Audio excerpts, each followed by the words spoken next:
would like to talk about eternal hell and eternal punishment as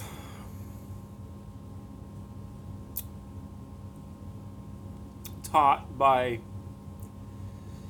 a lot of Christian people and as argued for by a lot of Christian people and as the Bible seems to teach, although it teaches other things to the contrary as well, so it's quite ambiguous on that point. My take on it is that those who would argue for such a thing must not be parents. Because anybody that would argue for that, they can't have had children. Like, it's just impossible.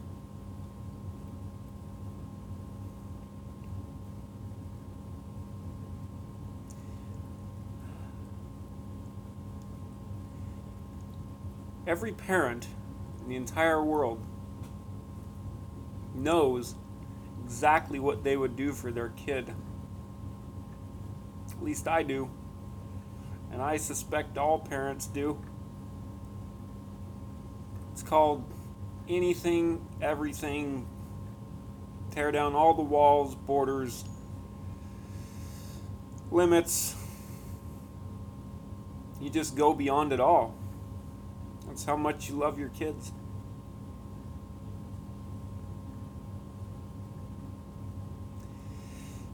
And then, of course, the party line in Christianity is, well, not everybody's God's kids.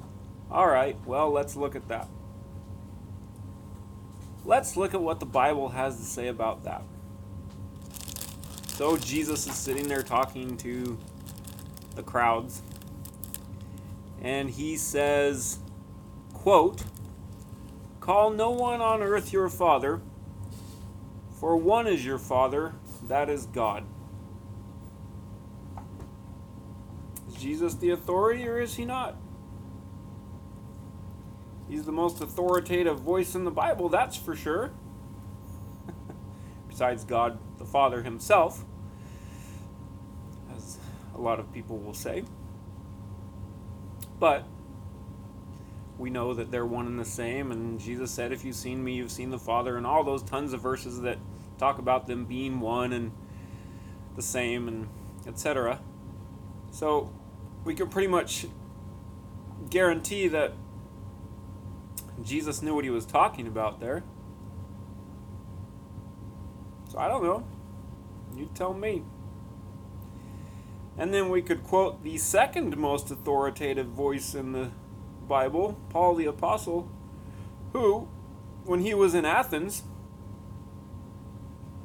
and he was telling the Athenians about this unknown God whom they had built an altar to,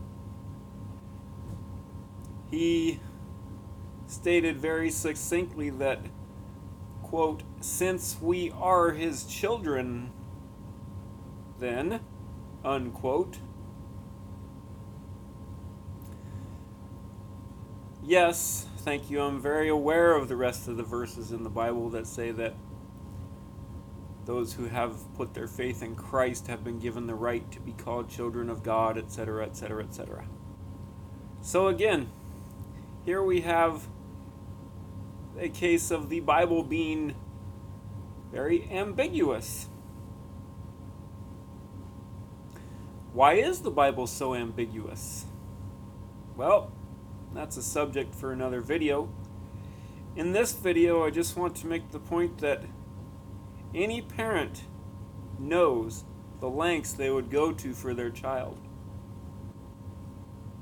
And any parent would not argue vehemently and forcefully for eternal punishment and torture of the most unspeakable kind for their child or for anybody else's children, even if it was true.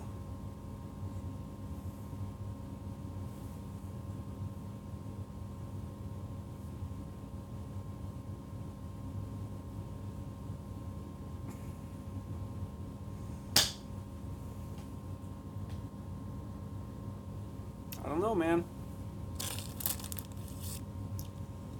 That's why we're here on this channel, to get down to reality, down to truth. I had a great conversation with a guy today, helped me understand why the Bible contradicts itself and doesn't make sense and is ambiguous on so many things.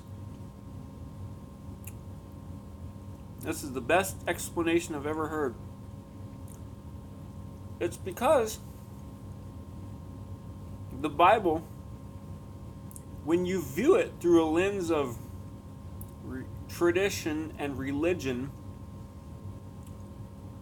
and rules and trying to make sense, that's not a good way to put it, trying to get everything in order, it doesn't make sense, because that's not realistic. That's not the way life is. Life's a mess. For those of you who haven't noticed, life is a mess.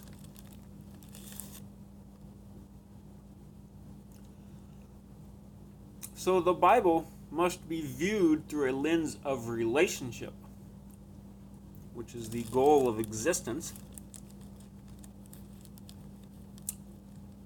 in God's reality.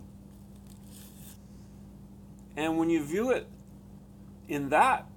through that lens, you see that the Bible is full of real people in real relationships with God and with others, making huge messes, even the good ones.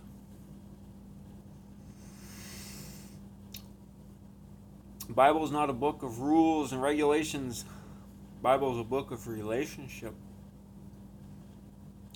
And relationships are messy. Relationships don't make sense. Relationships hurt. Relationships make us mad.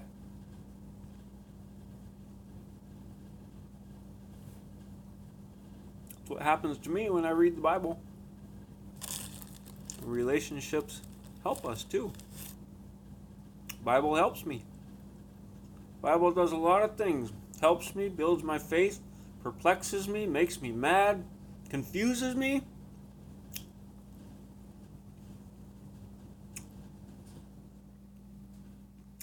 Because it's reflective of the God who values relationship above everything else.